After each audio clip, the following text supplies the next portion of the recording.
नमस्कार, KP news के Karnataka bulletin में आपका स्वागत है। मैं हूं अश्विनी आपके साथ।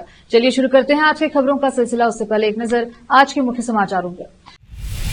बीदर में तेज धूप और गर्मी लोगों को बेचैन कर रही है। डॉक्टर बी आर अम्बेडकर की जयंती 3 अप्रैल को प्रारंभिक बैठक। 3 अप्रैल को राहुल से मुलाकात में सीएम सिद्धरामैया 2 और डीसीएम की मांग कर सकते हैं। भाजपा से निष्कासित विधायक बसवनगौड़ यत्नाल ने कहा, इस जन्म में या अगले जन्म में कांग्रेस में शामिल नहीं होऊंगा। कर्नाटका विधान परिषद के सभापति बसवराज होराटी इस्तीफे पर अड़े हुए हैं।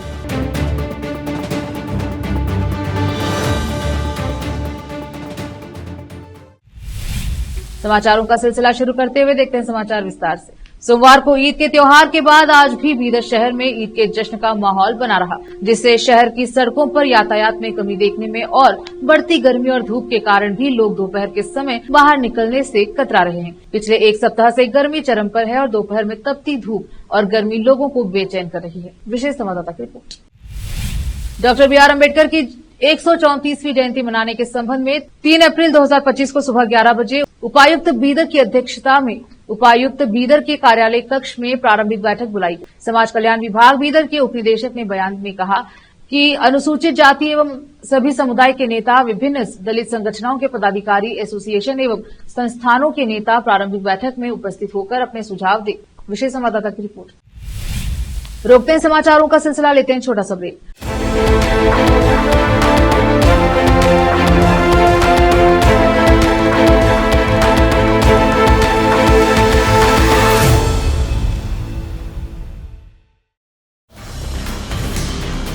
हिंदुस्तान के हर कोने में हम हैं मौजूद। 24 घंटे हालात पर गहरी नजर, खबरों से जुड़े चुपते सवालात और आपको दिखाता है धार्मिक, सामाजिक, राजनीतिक, लोकल और इंटरनेशनल न्यूज की सबसे बेहतर कवरेज, जो आपको रखती है हर पल बाखबर। देश और दुनिया भर की खबर के लिए देखते रहें KP news 24/7। Noor education trust Bidar की ओर से चलाए जाने वाला Noor MEd and BEd college Bidar, recognised by NCTE Delhi and affiliated to Bidar University, Bidar. Admission are open for the academic year 2023-24. विशेषज्ञ और सक्षम शिक्षकों द्वारा शिक्षा प्राप्त करने के लिए नूर एमएड एंड बीएड कॉलेज में दाखिला लें और शांत वातावरण में शिक्षा प्राप्त करें। बीदर शहर में बेहतर शिक्षा का एकमात्र केंद्र Noor MEd and BEd college, Shahpur gate, Bidar. Phone numbers 9945283920, 8482221297। Break के बाद स्वागत है आपका। देखते हैं समाचार। मुख्यमंत्री सिद्धरामैया ने गुरुवार को नई दिल्ली में लोकसभा में विपक्ष के नेता राहुल गांधी से मुलाकात के दौरान अपने पद पर बने रहने की वकालत करने के अलावा उप मुख्यमंत्री के 2 और पदों से सृजन का प्रस्ताव भी रख सकते हैं। उनके हमदर्द एआईसीसी महासचिव संगठन केसी वेणुगोपाल ने नए एआईसीसी कार्यालय में राहुल के साथ बैठक सुनिश्चित की। सिद्धरामैया जानते हैं कि जब तक मल्लिकार्जुन खड़गे एआईसीसी अध्यक्ष हैं, डीसीएम डीके शिव कुमार को केपीसीसी अध्यक्ष के रूप में नहीं हटाया जा सकता। इसलिए पार्टी के हित में वह स्थानीय निकायों के चुनाव में पहले और अधिक डीसीएम पदों के निर्माण का प्रस्ताव रखेंगे, जिसमें जेडीपी, टीपी शामिल है। सिद्धरामैया और राहुल के बीच करीब आधे घंटे तक आमने सामने की बैठक होगी, जिसमें सिद्धरामैया अपने 2.5 साल के कार्यकाल के बाद सीएम बने रहने के लिए अपने दलील मजबूती से रखेंगे। कांग्रेस के एक अन्य नेता ने कहा, सिद्धरामैया का पद पर बने रहना राहुल के फैसले पर निर्भर करेगा और उनके खास मित्र वेणुगोपाल की इसमें राय होगी। स्थानीय कांग्रेस नेता के साथ उनकी मुलाकात के बाद ऐसी अटकलें लगाई जाने लगी हैं कि वह पार्टी छोड़ सकते हैं, लेकिन भाजपा से निष्कासित विधायक बसवनगौड़ पाटिल यत्नाल ने इन दावों को दृढ़ता से खारिज करते हुए कहा कि वह कभी भी कांग्रेस में शामिल नहीं होंगे, न तो इस जीवन में और न ही अगले जीवन में। सोशल मीडिया पर यत्नाल की धारवाड़ जिला कांग्रेस कमेटी ग्रामीण के अध्यक्ष अनिल कुमार पाटिल से मुलाकात की तस्वीरें और वीडियो सामने आने के बाद अफवाहों ने जोर पकड़ लिया, जिससे उनके कांग्रेस के साथ संभावित जुड़ाव के बारे में व्यापक अटकलें लगाई जाने लगी। कांग्रेस विधायक राजू कागे की हालिया टिप्पणियों से यह अटकलें और तेज हो गई, जिन्होंने सुझाव दिया कि अगर आलाकमान मंजूरी देता है तो वह एथनॉल को पार्टी में लाने की कोशिश कर सकते हैं। दोनों नेताओं की कथित तौर पर हाल ही में तुमकुर जिले के हरियोर के पास एक होटल में मुलाकात हुई, जहां उन्होंने एथनॉल के भाजपा से निष्कासन के बाद राजनीतिक परिदृश्य पर 20 मिनट तक संक्षिप्त बातचीत की। हालांकि कांग्रेस के एक वरिष्ठ नेता ने एथनॉल और पार्टी के बीच किसी भी तरह के संबंध को तुरंत खारिज कर दिया।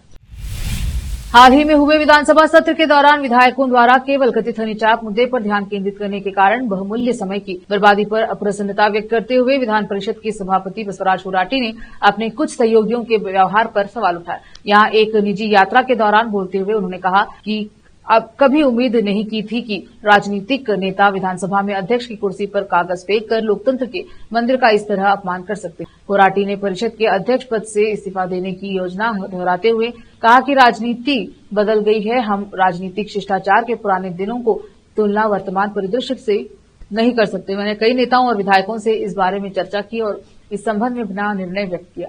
कई विधायकों ने अपनी गलतियों को सुधारने का वादा भी किया है। उन्होंने कहा कि राजनीतिक नेता सिर्फ पैसा खर्च करते हैं और चुनाव जीतते हैं।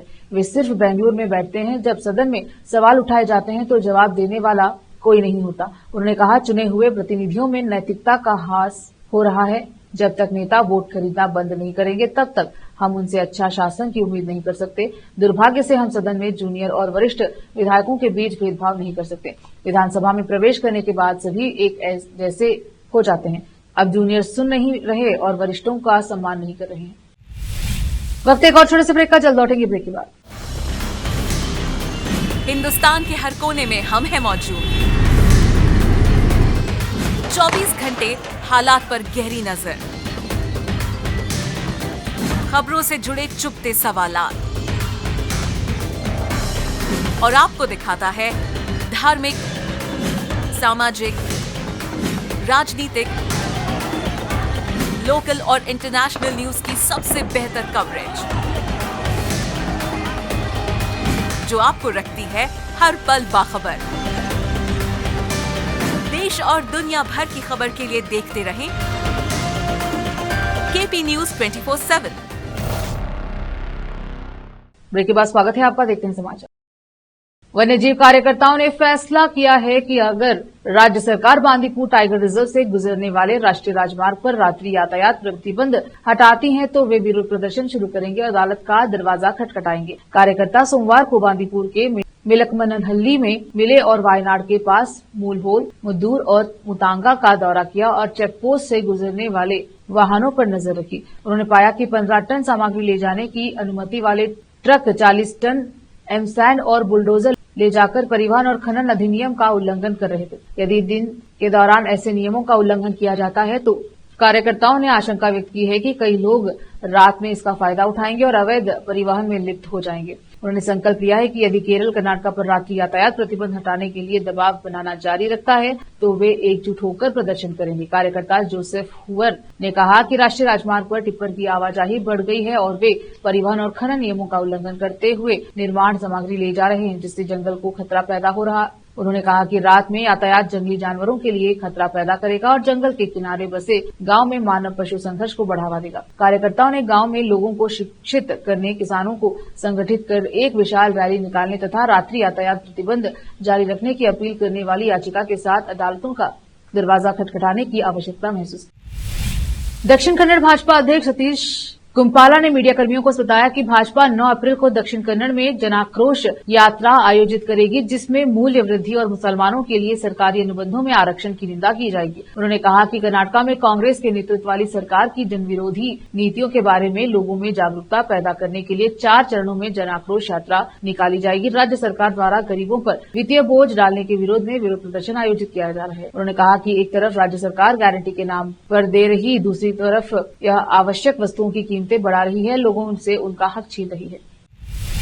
इसे अधिकाधिक अंतर्राष्ट्रीय पर्यटकों को आकर्षित करने के लिए मैसूर के विरासत स्थलों और पर्यटन स्थलों की क्षमता का दोहन करने में अधिकारियों की विफलता कहे या विदेशियों में रुचि की कमी, घायलों के शहर में पिछले कुछ महीनों में विदेशी पर्यटकों की संख्या में उल्लेखनीय गिरावट देखी जा रही है। कोविड-19 महामारी के बाद पर्यटन क्षेत्र में सुधार के बावजूद हाल के रुझानों से अंतर्राष्ट्रीय यात्रियों की संख्या में भारी गिरावट का संकेत मिलता है, जिससे उद्योग के हितधारकों में चिंता बढ़ गई है। सूत्रों के अनुसार हर वित्तीय वर्ष में 3,03.2 5 लाख विदेशी पर्यटक मैसूर जिले में आते हैं, जबकि पिछले साल यह संख्या 2 लाख से भी अधिक नहीं थी। मंगलुरु शहर विकास प्राधिकरण मूडा आयुक्त ने 2 बिचौलियों पर अपमानजनक संदेश पोस्ट करने, फोन पर धमकी देने और जानबूझकर अपमानित करने का आरोप लगाया है। उर्वा पुलिस को दी गई शिकायत में आयुक्त ने कहा कि 7 जनवरी को एक व्यक्ति द्वारा कथित रूप से अवैध रूप से मूडा कार्यालय में प्रवेश करने और इस डेस्क पर रखी फाइलों के साथ छेड़छाड़ करने की घटना के बाद मूडा कार्यालय में एकल साइट अनुमोदन और अन्य कार्यों से संबंधित मामलों को बिचौलियों का हस्तक्षेप करने से रोकने के लिए प्रतिबंध लगाए गए। फिर से एक नजर आज के मुख्य समाचारों पर। बीदर में तेज धूप और गर्मी लोगों को बेचैन कर रही है। डॉक्टर बी आर अम्बेडकर की जयंती 3 अप्रैल को प्रारंभिक बैठक। 3 अप्रैल को राहुल से मुलाकात में सीएम सिद्धरामैया 2 और डीसीएम की मांग कर रह सकते हैं। भाजपा से निष्कासित विधायक बसवनगौड़ यत्नाल ने कहा, इस जन्म में या अगले जन्म में कांग्रेस में शामिल नहीं होगा।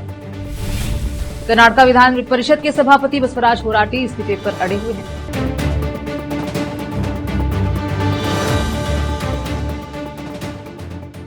केपी न्यूज के कर्नाटक बुलेटिन में अब तक के लिए इतना ही। देखते रहे केपी न्यूज 24/7।